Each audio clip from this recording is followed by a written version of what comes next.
Welcome to the deep dive. Today, we are strapping in for a source review that is really going to redefine how you think about intelligence, mathematics, and, well, survival on this planet. A wild one. It really is. Our source material isn't some dry government report or a standard academic text. It's this chaotic but incredibly detailed collection of notes and research concepts. All compiled for a film project that never actually saw the light of day.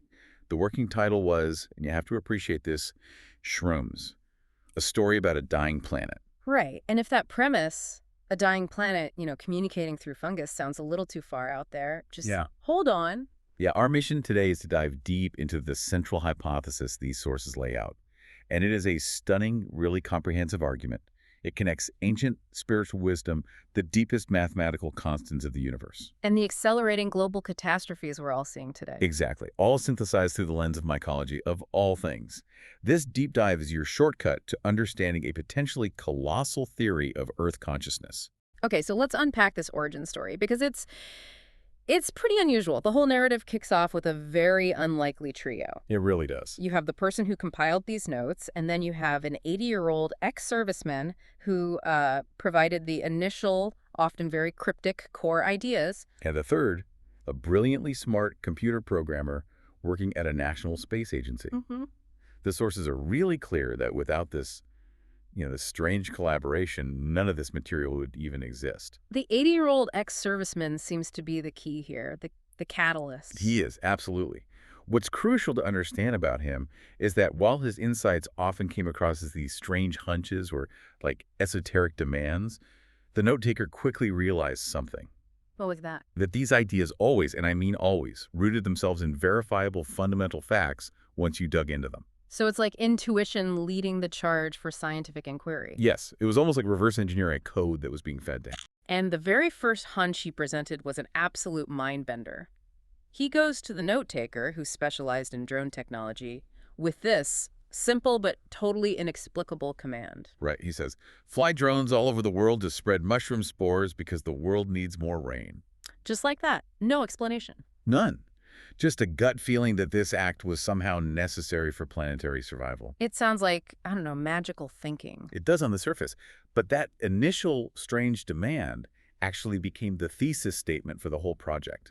The note-taker investigated the relationship between fungal networks, forest health, and regional precipitation, and that just led them down the rabbit hole. So while the global spore-spreading drone fleet wasn't exactly practical. Not at all. But the idea behind it that fungi hold the key to planetary health, that became the jumping off point for the entire movie concept. Which brings us to the core hypothesis we're tracking today. The aborted film's goal, it says here, was total immersion. They were thinking big, like a 3D, 360-degree virtual reality experience. And the point of this was to convince the audience that Earth is a living, conscious, interconnected entity, a planetary brain. That's the term they use. And in this model, mushrooms and their vast underground networks are the absolutely vital mechanism. They're the neural fibers of that consciousness. Wow, okay. So our roadmap for this is clear. We're going to move step by step through the evidence the source material compiles. It's a journey. It sounds like it. From a Vietnam veteran's visions, Received while meditating in a forest, no less. all the way to a computer engineer realizing that the universal mathematical constants, phi and pi, are acting as Earth's primary message board. Conveying both love and a very urgent warning, all as the planet faces accelerating disaster. All right, let's start at the beginning then. The story's central figure, the hero, is based on a real person, a Vietnam War veteran in his early 70s. And after surviving the unimaginable trauma of that war, witnessing the depths of human violence, he spent decades just looking for peace. He finds it by going back to Indochina and Thailand. Right. He trained and was ultimately ordained as a Buddhist monk. The specific context here seems foundational. He joined the Thai forest monk tradition. And this is so important. It's a lineage that is profoundly connected to nature, to deep contemplation, and the rigorous simplicity of forest life. The sources are very deliberate in referencing this tradition, Why? because it frames his visions not as madness, but as a potential, a receptivity to the natural world. He's primed to listen. The notes bring in some philosophical support here, specifically referencing teachers like Buddhadasa Bhikkhu. And there's that beautiful anecdote from Jack Kornfield. I thought that was fascinating. He talked about Westerners coming to the spiritual life, often with these deep inner wounds, self-hatred, and just pain. And the advice was simple. Take them out into nature. Just take them out into nature. The idea being that if you immerse them in a beautiful healing forest or in the mountains for long enough, they might realize that they too are an inseparable part of that natural healing force. It connects them back to the source. To the Buddha, yeah. So this veteran-turned monk is situated precisely where the healing power of the earth is supposed to be at its strongest. He's in this state of profound contemplation, deep meditation, and that's when the visions start. And they weren't peaceful. Not at all. They were terrifying. What did he see? He saw severely damaged earth, but underneath all that damage, he saw these vast, root-like mushroom networks, mycelium. And there were voices. Hundreds of voices speaking through these networks in many different human languages all at once. The sheer volume of that, the urgency across all languages, it suggests a global system in distress trying to override our cognitive barriers. Exactly. And naturally, he tried to dismiss them at first. He thought they were stress-induced hallucinations. But they kept coming. They became so intensely real, so persistent, that he was forced to seek some kind of external validation. His monastic friends, I'm guessing, weren't much help. The notes say they ridiculed the idea of talking mushroom roots, which is, understandable. So he turned to the internet. Online forums, social networks. And here's the pivot in the whole story. He wasn't alone. He discovers other people scattered all over the globe receiving the exact same fragmented urgent messages. All pointing to a single source. A global information network of fungi. Okay, this is where we have to pause and do the scientific fact check that really anchors this whole premise. Is the idea of a global communicating fungal network pure fantasy? It's absolutely not. And this is what's so compelling. Scientifically, we know that the mushroom you see, the cap, that's just the reproductive organ. The real organism, the massive, complex part, lives underground. This dense, decentralized network called the mycelium. Right. And it's not just a physical web holding the soil together. The sources are clear on this. It's a living information superhighway. So it's not just carrying water and nutrients to share resources across a forest? No, it's also carrying electrochemical, possibly even electrical information. And the communication is complex. Stunningly complex. It happens within a single fungal colony between different fungal species. And this is the critical part. It acts as an intermediary, a kind of biological fiber optic cable, allowing entirely different species of plants to communicate with each other. So, like, one tree can warn another tree of a threat. Precisely. If one tree is attacked by aphids, it can send a chemical warning through the mycelial network to another tree hundreds of feet away. And that distant tree can then preemptively boost its own chemical defenses. It's incredible. What's truly wild here is the morphological connection, the visual. Your resemblance. Yeah. You look at high-resolution images of a fungal mycelium network, and then you put them side by side with diagrams of the human brain's neural network. Similarity is staggering. They're structurally analogous. The branching, the decentralized nature, the redundant organization. It's all there. And it doesn't stop there. No. Beyond the biological, scientists have also mapped the background structure of the universe, the cosmic web of galaxies and filaments, and it too resembles this same fractal interconnected neural structure. So if the network beneath our feet shares its basic architecture with our brains and with the cosmos itself, the concept of a planetary brain starts to move from a neat metaphor to a pretty strong visual and structural hypothesis. It becomes very compelling, and this whole idea gets another huge boost when you look at the biochemistry involved. This is where the notes lean heavily on the observations of Dr. Dennis McKenna. Right. McKenna pointed out that, and I'm paraphrasing, brain neurotransmitters and plant messenger molecules evolved from the same evolutionary precursors. And that provides the key mechanism for the visions. Think about it. If the chemical signals used by plants and fungi are ancient evolutionary relatives of the neurotransmitters in our own nervous system, serotonin, dopamine, all of them, then the Earth's communication network is literally speaking the same chemical language as the human brain. This just raises the central, profound question of this whole deep dive, doesn't it? It does. If the Earth's consciousness, embodied in this massive, chemically active mycelial network, is facing a catastrophe, and if it uses a communication language that is chemically similar to our own brain chemistry, Is it possible that the visions the monk and others were getting were simply the human interface to a global biological data stream? The planet trying to communicate its distress, using the only language it knows that we might, instinctively understand. It's a huge thought. It's a massive thought. So as the monk and the other visionaries were grappling with what these urgent multilingual visions meant, the messages started to shift. They weren't just receiving these chaotic warnings anymore. No, they were being increasingly and compellingly drawn to creation. An overwhelming artistic urge. They just had to paint, draw, or construct these beautiful, often unexplainable geometric patterns. And the urge was involuntary. It's described as a kind of creative compulsion that was just growing stronger and stronger by the day. The source notes are careful to frame this in a historical context. This kind of thing isn't new. Right, this compulsion to create mysterious, mathematically perfect art has precedent. They bring up two great examples. First, Carl Jung's Red Book. Which was the product of decades of his own, active imagination and intense self-exploration. It resulted in these complex symbolic drawings and mandalas. All detailing his inner psychological journey.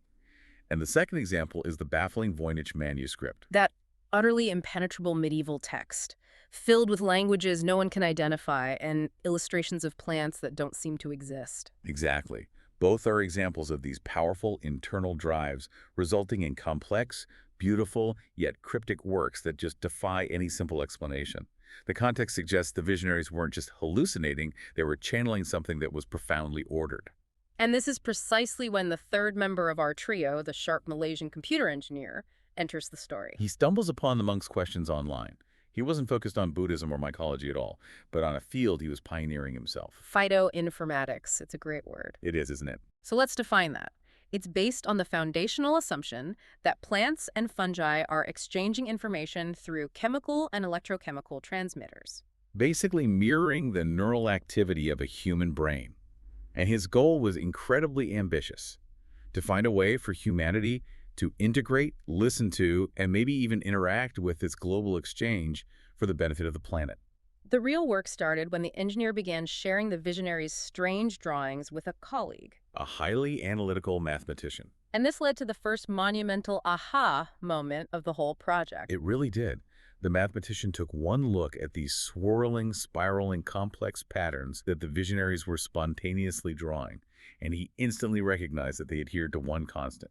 The golden ratio, phi. This is where we really need to spend some time, because phi moves the whole discussion from biology into the realm of universal design. So let's define it. Phi, the Greek letter 750del, it's an irrational number. Its decimal expression runs infinitely without repeating. And it defines a relationship where the ratio of the sum of two quantities to the larger quantity is the same as the ratio of the larger quantity to the smaller one. It's literally the mathematics of perfect proportionality. And its significance is that it seems to define beauty and balance across almost every scale of the universe.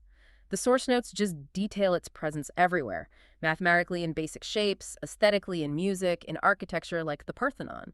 But the crucial evidence, the part that validates the whole idea of mycelial communication, is phi's overwhelming ubiquity in natural organic structures. And this is mostly through its intimate relationship with the Fibonacci sequence. Yes, let's touch on that, because the Fibonacci sequence 0, 1, 1, 2, 3, 5, 8, and so on is fascinating. Each number is the sum of the two before it. And as you divide any number in that sequence by the one right before it, the result gets closer and closer and closer to phi, to 1.618.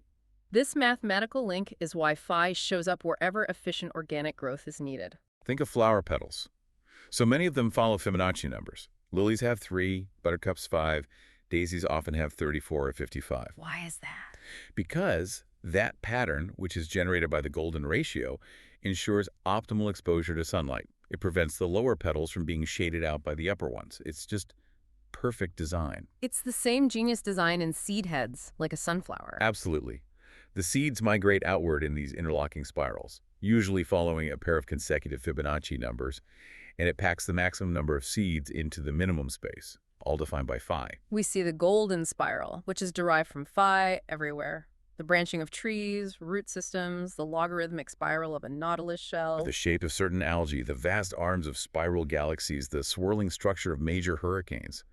It suggests a fundamental mathematical template for optimal interconnected existence. Even our own biology adheres to it. The sources note the ratio of bone links in our fingers, the placement of the human navel. The message is just crystal clear. Phi is the universal constant of balanced functional beauty. So the computer engineer and the mathematician, they concluded that this couldn't just be a coincidence, an aesthetic happenstance. It had to be a code embedded in the very design of the universe, carrying a really important intentional message.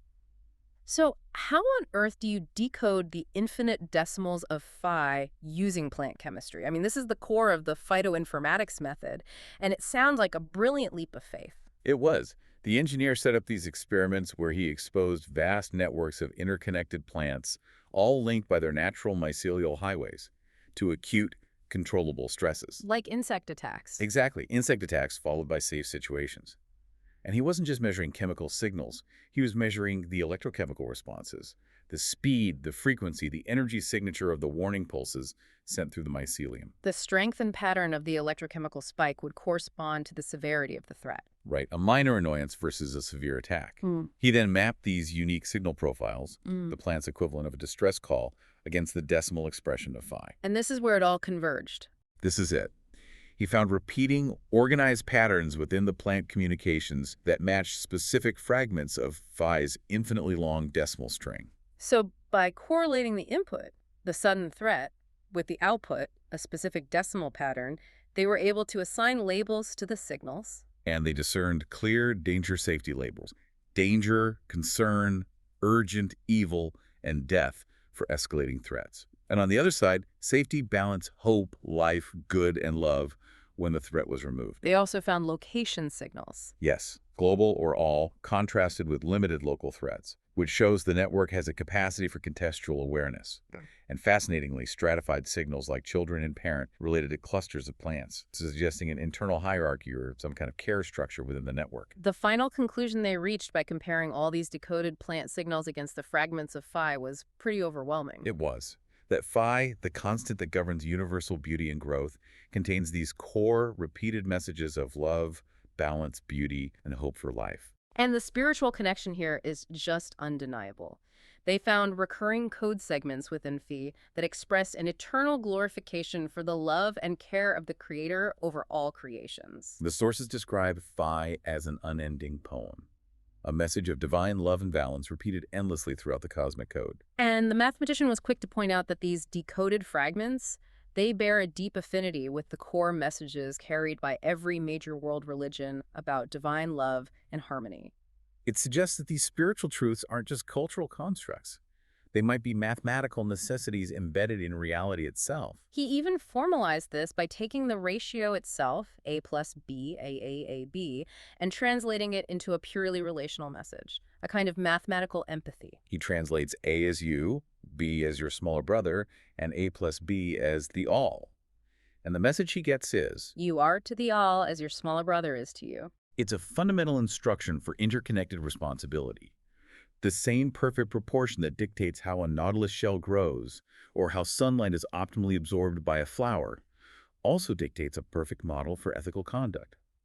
Responsibility is proportional to your scale, and balance must be maintained between all parts of the whole. The discovery of Fave as this code of universal harmony, I mean, that should have been a moment of triumph, a confirmation that the universe is fundamentally benevolent and organized. It should have been. But as this intellectual decoding was proceeding, the reality outside the lab was just collapsing. This is the dramatic accelerator in the story. The source material notes this terrifying acceleration of major global catastrophes, both human-made and natural. Nations were mobilizing for war. Civil conflicts were raging. You had massive unchecked oil spills, radioactive leakages, extreme weather events. Flooding, droughts, unprecedented earthquakes. The planet itself was expressing an extreme fever state. And that urgency was immediately reflected in the visions that the monk and the global collective were receiving. Their mycelium urge shifted dramatically. Completely. Yeah. They were no longer compelled to draw the graceful infinite spirals of phi. Instead, they began forcibly editing their existing drawings. Scrawling straight lines from the circumference of the circles directly to the center. I find the psychological weight of that shift just so compelling. Imagine you've been channeling pure, perfect beauty, only to be compelled by some external intelligence to deface it with these harsh, straight lines.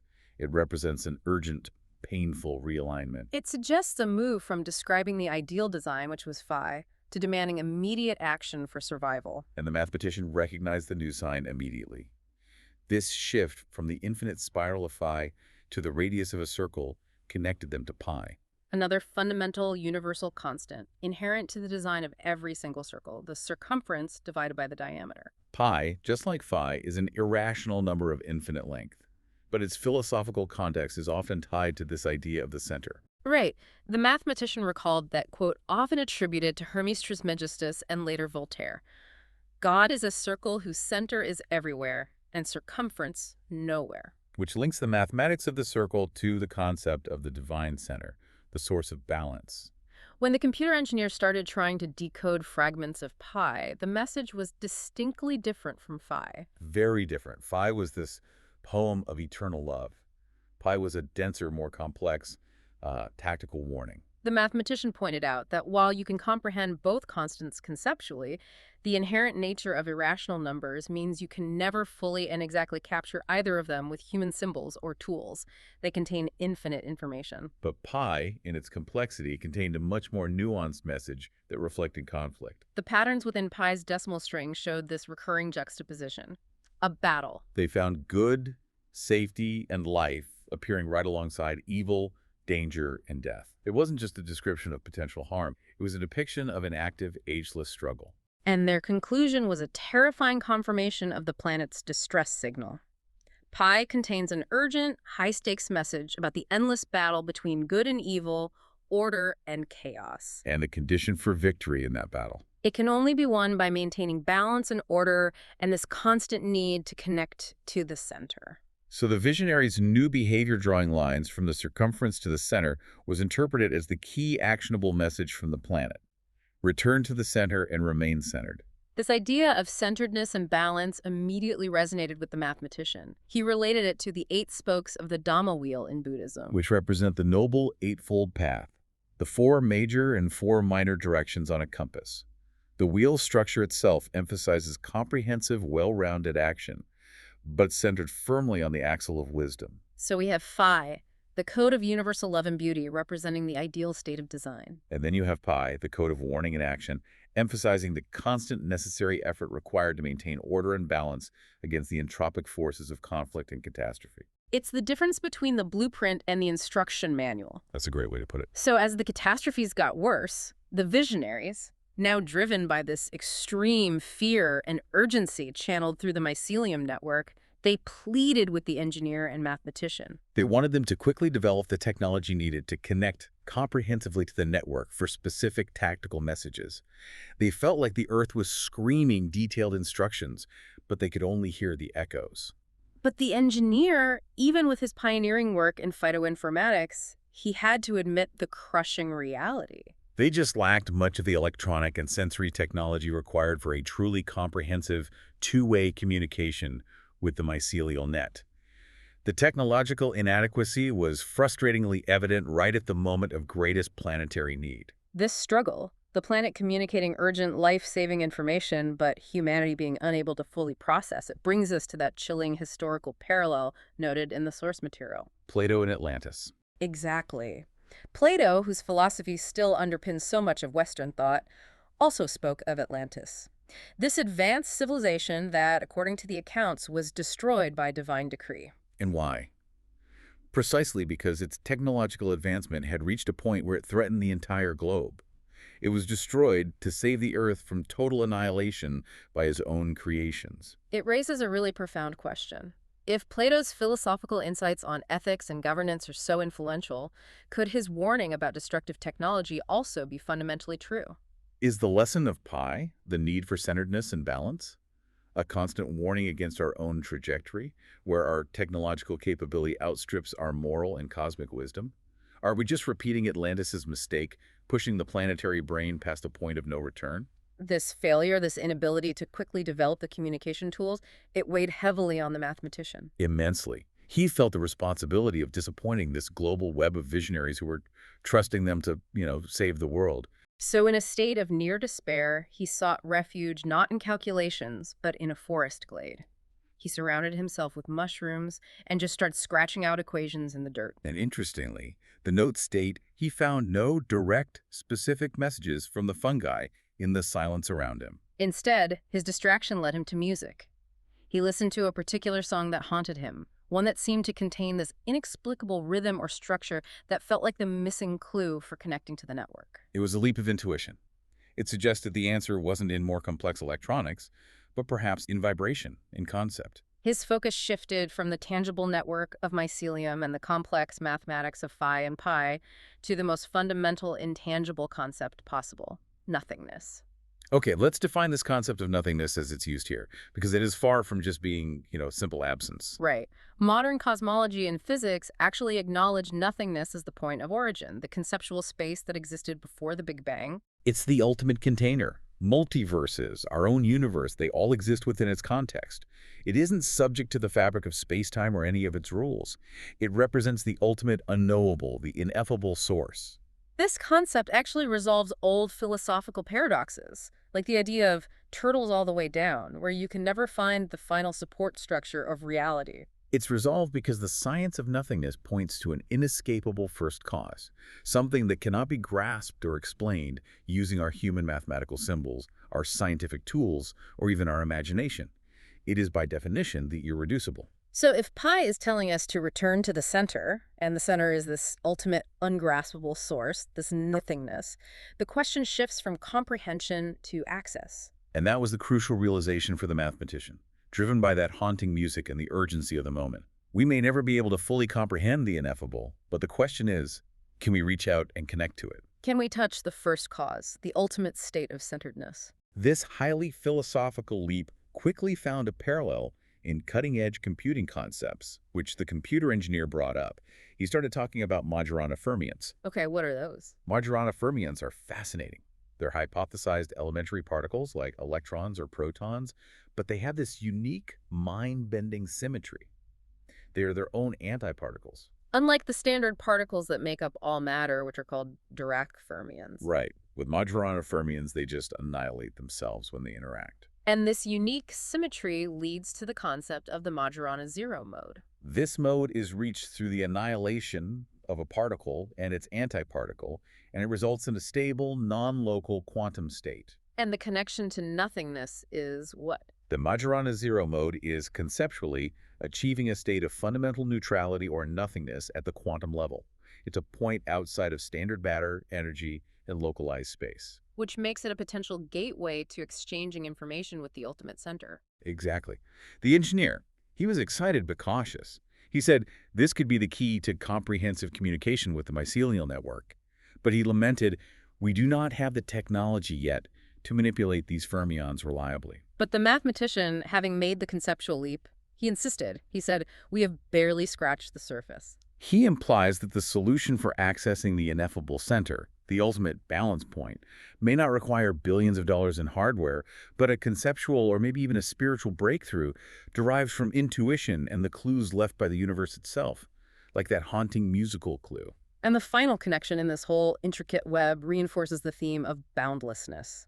The idea that nothing and infinity are fundamentally the flip sides of the same coin. The infinite expression of phi and pi and the ungraspable origin of nothingness, they're all inseparable elements of the same cosmic equation. This has been an extraordinary exploration. It's taken us from the grounded biology of the fungal network right beneath our feet, a true planetary neural system, to the most abstract, fundamental concepts of mathematics and physics. We really followed the journey, from a veteran's inexplicable hunch through the confirmation that the Earth's network is communicating through chemical analogs of our own brain signals. And finally, to the decoding of the universe's two most critical mathematical constants, phi and pi.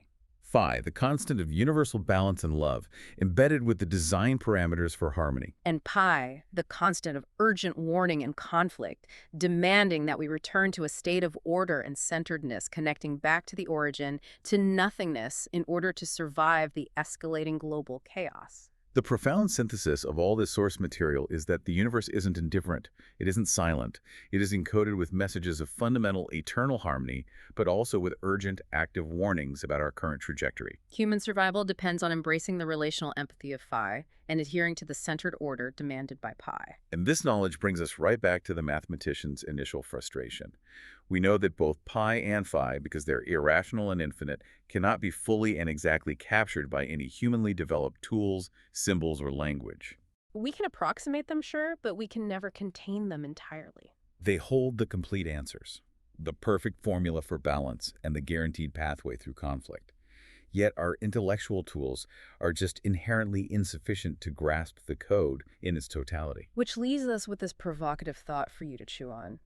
If these universal constants, which define the very structure of existence, contain urgent, detailed warnings about war, chaos, and the necessary pathway to cosmic order, is humanity's perpetual failure to maintain balance inherent in our inability to fully and exactly grasp the mathematics that governs the design of our own existence? Are we perpetually locked out of the complete survival code by the very nature of our finite tools and minds? Think about that when you consider the concept of universal balance.